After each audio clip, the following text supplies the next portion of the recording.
Hey, what's up, y'all? So I'm back with another Road to CCNA video, and I know it's been a while, but I promise I've been working. It is test week, so I had to get on here and give y'all a couple of updates. It is currently 5:52 a.m. I got off of work last night at 11:30 p.m. Came home, got right back to work. Did a boson XM practice test. I got my highest score yet with an 83. Then I got right to this Mega Lab by Jeremy. Shout out Jeremy. I got a little troubleshooting story to tell y'all.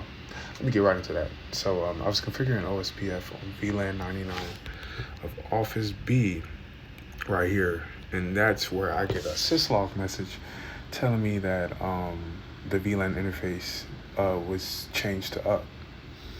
I'm like, hold up. I'm pretty sure. Those of you who've taken this quiz or this Mega Lab know that before you even configured OSPF, all the appropriate interfaces and VLANs have to be, configured with the right IP addresses. So I'm like, I know I did this part. Like, something's up. But show IP interface brief, I checked. I did not configure an IP address on VLAN 99. Thought I did. And that has me thinking, I was like, dang, did I even configure HSRP? So I go and check, show standby. I did configure HSRP, but only on the active routers. So like, for those of you who know, like HSRP, it is a first hop redundancy protocol. So you gotta assign the virtual IP address to the active and standby router because they share that IP address. So when one router goes out, then the other one takes over, but you don't have to go through and reconfigure every end device that looks to that, specific router as the default gateway because they're sharing a virtual IP address. So I did half of the work. So I go to fix the configuration. I do that by doing the standby IP.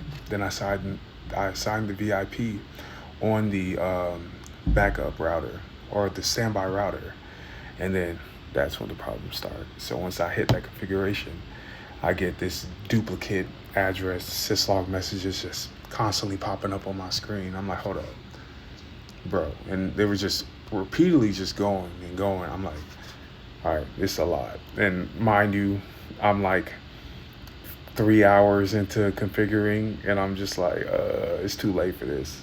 Kind of tired. And so I give myself like a minute to like chill. And I'm like, okay, let me figure out what's going on. Found out that the group number for the HSRP that I had configured, it didn't match. Well, that was my first little find. So I accidentally assigned it to group 0 because I didn't assign, when I did the standby IP command, I didn't put a number in between IP and standby. So I went back, I undid that, put no in front of the previous command with a 0 there to specify that group to get rid of the virtual IP for that. And then I switched it to 99, thinking we're all good. I'm like, okay, standby 99 IP, assign the virtual IP address for the standby router. And no, that kept the syslog messages kept coming. And at that point, I was convinced. I'm like, okay, this computer's tripping. The computer's never wrong, but I was convinced at that point that it was wrong. But no, then I realized I didn't configure HSRP version 2. Once I did that, problem solved. But bro, I was like, I didn't have the patience for it at that moment. But we figured it out. It's all good. Not my first troubleshooting issue. Won't be my last. It's just devil's in the details with this. But yeah, man. Like I said, it's test week. I'm excited. I've been grinding 4.5 months.